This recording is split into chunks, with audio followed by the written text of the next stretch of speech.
Hi అండి. అందరికీ నమస్తే.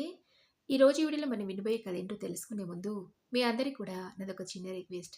కొత్తగా మన ఛానల్ చూస్తున్న వాళ్ళు తప్పకుండా ఒక లైక్ చేసి, మీ ఫ్రెండ్స్‌కి, ఫ్యామిలీ మెంబర్స్‌కి షేర్ చేయండి. అలాగే ఇలాంటివైన మంచి మంచి కథలు వినాలనుకుంటే ఛానల్‌ని వెంటనే సబ్స్క్రైబ్ చేసుకొని, పక్కనే ఉన్న బెల్ ఐకాన్‌ని క్లిక్ చేయండి. మరి ఇప్పుడు లేట్ చేయకుండా కథలోకి వెళ్ళిపోదాం.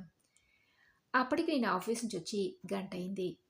రోజు సాయంత్రం 5:30 వచ్చే అమ్మ 6:30 ఇంకా ఇంటికి రాకపోయేసరికి కంగారుగా అనిపించింది. ఫోన్ చేస్తే తీయటం లేదు. అమ్మ కొలీగ్ రాధా ఆంటీకి ఫోన్ చేసి అమ్మ ఉందా ఆంటీ అని అడిగితే అప్పుడే బయలుదేరింది కదా కార్తీక్. మేమిద్దరం కలిసి ఆఫీస్ నుంచి బయటకు వచ్చాం. అమ్మ ఆటోలో ఇంటికి బయలుదేరటం నేను చూశానే. ఏమైంది కార్తీక్? అమ్మ ఇంకా ఇంటికి రాలేదా అడిగింది రాధా ఆంటీ. ఆంటీ, అమ్మ ఆఫీస్లో లేదనగానే మరి అమ్మ ఎక్కడికి వెళ్ళి ఉంటుంది?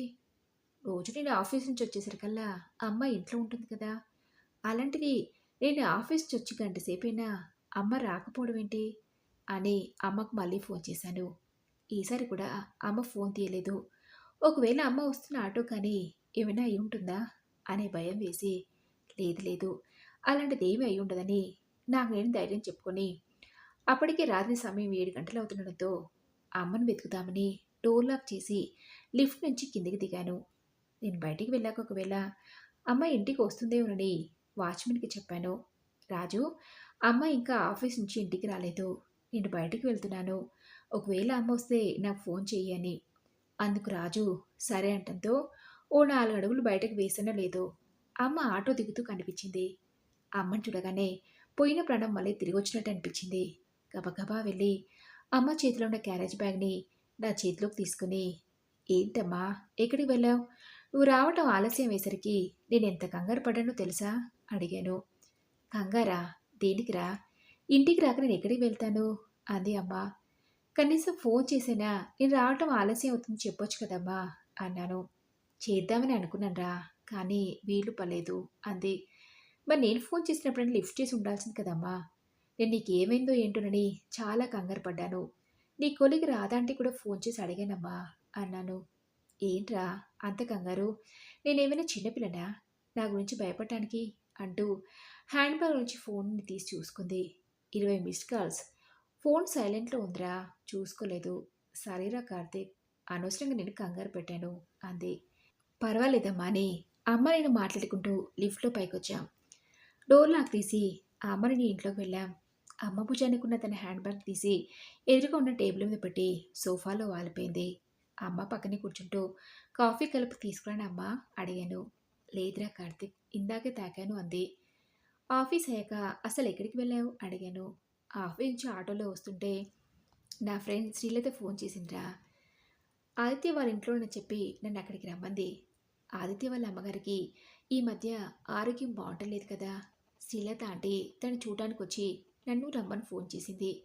ఇప్పుడు అక్కడి నుంచే వస్తున్నా. ఆదిత్య వాళ్ళ అమ్మగారికి ఆరోగ్యం బాగలేదని వాడు నీతో చెప్పలేదా అడిగిందమ్మా. చెప్పాడమ్మా. మొన్న ఆ మధ్య ఆఫీస్ అయ్యాక వాడి ఇంటికి వెళ్తుంటే వాడితో వెళ్ళి వాళ్ళ అమ్మని చూసొచ్చాను కూడా అన్నాను. మరి ఆ విషయం నాతో ఎందుకు చెప్పలేదు అడిగిందమ్మా. పని హడవలో ఉండి మర్చిపోయానమ్మా అన్నాను. కావాలని నా దగ్గర దాచలేదు కదా కార్తీక్ అడిగిందమ్మా. లేదమ్మా, నిజంగా మర్చిపోయాను అన్నాను. మరి ఇంకేదైనా విషయం నాతో చెప్పకుండా దాస్తున్నావా అడిగింది. అలాంటిది ఏం లేదమ్మా, అయినా ఎందుకలా అడుగుతున్నావు అన్నాను.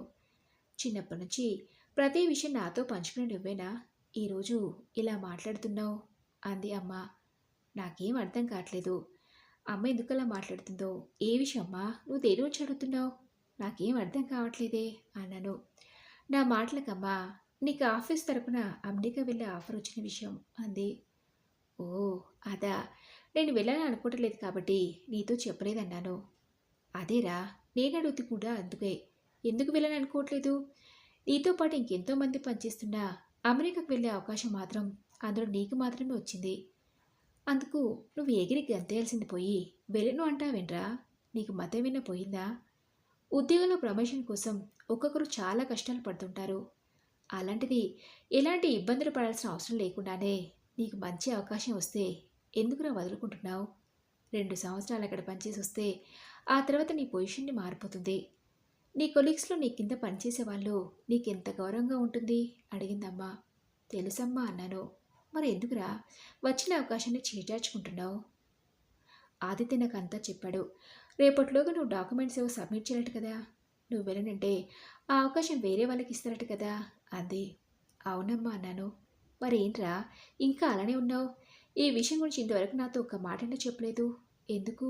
అడిగిందమ్మా. అమ్మ పదే పదే ఆ విషయం గురించి అడుగుతుండటంతో 2 సంవత్సరాలు నేను నీకు దూరంగా ఉండలేనమ్మా. అందుకే అమెరికాకు వెళ్ళని ఆలోచన చేయటం లేదు. రేపే చెప్పేస్తాను. ఆ అవకాశాన్ని మరొకరికి ఇవ్వమని అన్నాను. మళ్ళీ అదే మాట. ఒరే కార్తీక్! నిన్ను గొప్పగా చూడాలని నేను ఎన్ని కలలు కన్నానో తెలుసా? అప్పుడే అవన్నీ మర్చిపోయావా? నీ చిన్నప్పుడే మీ నాన్న పోయినా నీకు ఆ లోటు తెలియకుండా కష్టపడి నేను పెంచి పెద్ద చేసి ఇంత వాడిని చేశాను. అప్పటినుంచి ఇప్పటి వరకు నీ భవిష్యత్తు గురించే కదరా నా తాపత్రయం అంది అమ్మ. అందుకేనమ్మా నీకు దూరంగా వెళ్ళనంటున్నానన్నాను. ఏంటా నువ్వనేది? అడిగిందమ్మ. నాకు ఊహ తెలిసిన కొద్ది రోజులకి నాన్న పోతే తల్లి తండ్రి అని నువ్వే నన్ను పెంచడానికి సిద్ధపడ్డావు. బంధువులు తెలిసిన వాళ్ళు ఒంటరిగా పిల్లాన్ని పెంచి పెద్ద చేయడం కష్టం. మళ్ళీ పెళ్లి చేసుకుని అడిగితే కాదన్నావు. ఇప్పుడున్న ఈ సమాజంలో ఆడది ఒంటరిగా బతకడం కష్టం. మాతో పాటు నువ్వు రాని అమ్మమ్మ వాళ్ళు మావయ్యలు పలకరిస్తే మరేం పర్వాలేదు. ధైర్యంగా ఉండగలనన్నావు. నీ సంతోషం గురించి ఆలోచించకుండా నేనే నీ ఊపిరిలో బ్రతికావు. నా కష్టం అంటే ఏంటో తెలియకుండా ఉండని నాకు అన్నీ సమకూర్చి పెట్టావు.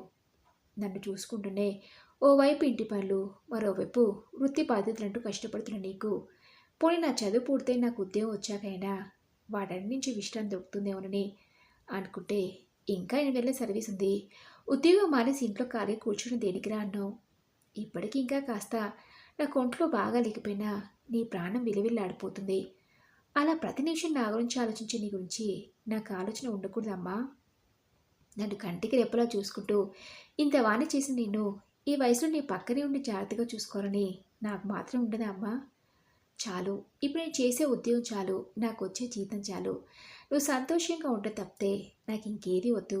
అందుకే నేను అమెరికాకి వెళ్ళనంటున్నానన్నాను. అయ్యో పిచ్చి కార్తీక్! ఈ 2 సంవత్సరాలు నువ్వు నా పక్కన లేనంత మాత్రాన నాకేం అయిపోదురా. నా మాట విని అమెరికాకు వెళ్ళు నాన్నా. అవకాశాలు వచ్చినప్పుడే వాటిని అందిపుచ్చుకోవాలి కానీ మనం కావాలనుకున్నప్పుడు అవకాశాలు రావురా అంది అమ్మ. అలా అమ్మ ఎన్ని రకాలుగా నచ్చేవి చూసినా అమ్మను వదిలి నేను అమెరికాకు వెళ్ళడానికి ఒప్పుకోలేదు. నేను ఎంతకీ ఒప్పుకోకపోవడంతో ఏరా కార్తీక్! ఇంత చెప్పిన ఈ అమ్మ నీకు అమ్మ మాట వినట్లేదు కదూ? తల్లిగా ఈ అమ్మ మాట గౌరవం ఇవ్వనప్పుడు ఇంకా నీతో మాట్లాడే ప్రయోజనం లేదని అమ్మ నా మీద అలిగి కోపంగా గదిలోకి వెళ్ళిపోయింది. అలా మరుసటి రోజు ఉదయం నేను ఆఫీస్కి వెళ్ళేసరికి కూడా అమ్మ నాతో మాట్లాడిపోయేసరికి నాకు బాధేసింది. నేను అమెరికాకు వెళ్ళినట్టుంది అమ్మ కోసమే కదా! మరి అమ్మే సంతోషంగా లేనప్పుడు అని ఆలోచించి సరే అమ్మ చెప్పినట్టు నేను అమెరికాకు వెళ్తాను. కానీ నేను లేని 2 సంవత్సరాలు అమ్మకు తోడుగా ఎవరుంటారు అని ఆఫీస్ నుంచి అమ్మకు ఫోన్ చేశాను. బహుశా అమ్మకి నా మీద ఇంకో కోపం పోయట్లేదు. నా కాల్ లిఫ్ట్ చేయలేదు. ఎన్నిసార్లు చేసినా ఫోన్ లిఫ్ట్ చేయకపోయేసరికి మెసేజ్ పెట్టాను. అమ్మా నేను అమెరికాకు వెళ్తాను అని. అది చూసిన వెంటనే నాకు ఫోన్ చేసి ఇప్పుడు నా కొడుకు అనిపించుకున్నావురా అని ఫోన్లోనే అమ్మ తన ప్రేమనంతా కురిపిస్తుంటే అబ్బా ఆగమ్మా అదంతా ఇంటికి వచ్చాక ముందు ఇది చెప్పు. నేను లేని 2 సంవత్సరాలు నిన్నెవరు చూసుకుంటారు అడిగాను. అంటే ఏంటో నీ ఉద్దేశం? నాకప్పుడే వయసు అయిపోయిందనా? ఎవరో ఒకరు తోడుగా లేకుంటే నేను ఉండలేనన్నా అడిగిందమ్మా. నాకదంతా తెలియదమ్మా. నేను తిరిగి వచ్చేసరికి నువ్వు ఆఫీస్కి వెళ్ళినా 24 గంటలు ఇంట్లో ఉంటూ నిన్ను కనిపెట్టుకుని ఉండే ఎవరైనా బెయిల్ని పెట్టుకున్నాడంటేనే నేను అమెరికాకి వెళ్తాను. లేదంటే వెళ్ళను అన్నాను. ఎంత చెప్పినా నీ మొండితనం నీదే కదరా. సరే ఎవరైనా నమ్మకస్తులు దొరికితే అలాగే చేస్తాను.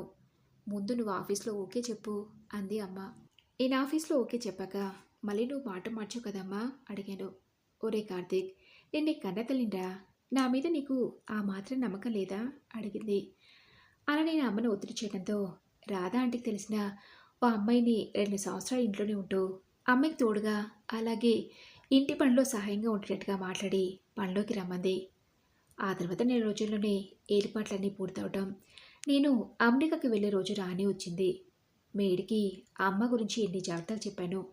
ఏ సమస్య వచ్చినా వెంటనే నాకు ఫోన్ చేయాలని చెప్పాను. ఎయిర్పోర్ట్కి అమ్మ కూడా వచ్చింది.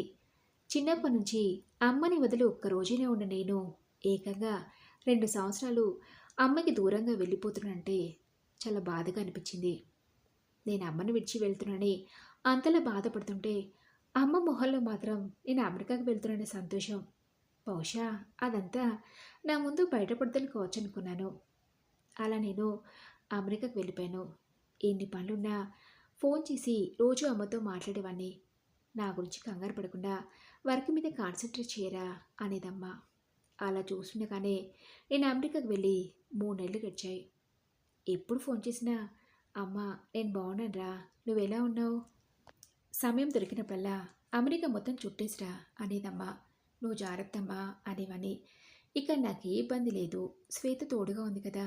నిజానికి తను నన్ను నీకన్నా చాలా జాగ్రత్తగా చూసుకుంటుందిరా అనేది. అలా సంవత్సరం గడిచింది. చాలా రోజులైందని ఓ రోజు నా ఫ్రెండ్ అలాగే నా కొలీగ్ అయిన ఆదిత్యకి ఫోన్ చేశాను. ఏదో 2 మాటలు మాట్లాడి, ఆ తర్వాత అప్పుడప్పుడు అమ్మ దగ్గరికి వెళ్తున్నావు కదా, మెయిల్‌కి కూడా నీ నెంబర్ ఇచ్చాను ఆదిత్య. ఏదైనా అర్జెంట్ అయితే ఫోన్ చేయమని. ఈ మధ్య అమ్మని ఎప్పుడైనా కలిసావా అడిగాను. ఇప్పుడు అక్కడి నుంచే వస్తున్నానురా. డాక్టర్‌తో కూడా మాట్లాడాను. మరో 2 రోజుల్లో డిశ్చార్జ్ చేస్తానన్నారు అని చెప్పాడు.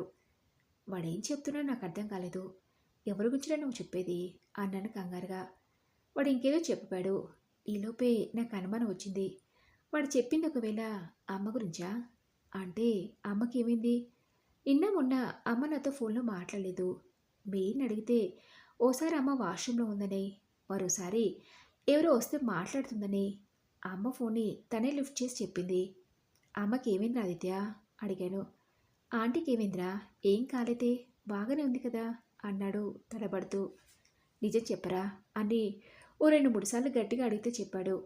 ఆంటీ స్నానం చేయబోతూ జారిపడితే హాస్పిటల్లో చేర్పించామని, డాక్టర్లు కాలుకి ఫ్రాక్చర్ అయిందని, కట్టుకట్టి 45 రోజులు కంప్లీట్గా బెడ్ రెస్ట్ తీసుకోవాలని చెప్పారని, రేపు సాయంత్రం డిశ్చార్జ్ చేస్తామన్నారని అన్నాడు.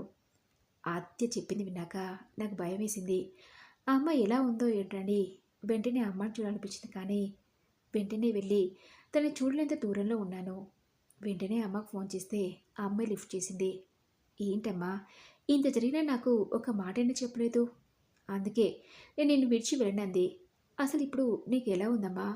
ఏదో ఒకటి చేసి నేను వెంటనే వచ్చేస్తానమ్మా అన్నాను. లేదురా, నేను ఇప్పుడు బాగానే ఉన్నాను. శ్వేత నీతో చెప్తానని అంది. నువ్వు కంగారు పడతావని నేనే చెప్పొస్తున్నాను. ఇంకో 8 నెలలు చూస్తుండగానే గడిచిపోతాయి. నా గురించి కంగారు పడకరా కార్తీక్ అని ఆ అమ్మాయి నాకు ధైర్యం చెప్పింది. ఆ రోజు నుంచి ఉదయం సాయంత్రం అమ్మకు ఫోన్ చేస్తుండేవాడిని. అమ్మ నిద్రపోయినప్పుడు శ్వేత మాట్లాడితే కాస్త అమ్మని జాగ్రత్తగా చూసుకోండి ప్లీజ్ అని చెప్పేవాడిని. మీరేం కంగారు పడకండి సార్, అమ్మగారు చూసుకోవడానికి నేను ఉన్నాను కదా అనేది. తన మాటలు నాకు కాస్త ధైర్యాన్నిచ్చేవి. అలా 40 రోజులు గడిచి అమ్మకి పూర్తిగా నయమైంది. అప్పుడప్పుడే ఆఫీస్కి వెళ్తుందని తెలిసి నేను ఊపిరి పీల్చుకున్నాను. ఆ తర్వాత 6 నెలలు గడిచి అమెరికాలో నా పని పూర్తి కావడంతో తిరిగి ఇండియాకి వచ్చేసాను. ఆ అమ్మని తిరిగి పూర్తి ఆరోగ్యంగా చూసినందుకు నాకు చాలా సంతోషంగా అనిపించింది. అలా వారం రోజులు గడిచాయి. అమ్మ శ్వేతతో చాలా క్లోజ్గా ఉంటుంది. ఏంటమ్మా, ఈ 2 సంవత్సరాలు నన్ను పూర్తిగా మర్చిపోయినట్టున్నావు. అంతకుముందు నాతో ఉన్నట్టే ఇప్పుడు శ్వేతతో ఉంటున్నట్టున్నావు. ఏంటమ్మా విషయం అడిగాను. అదేంటో అలా అంటావు?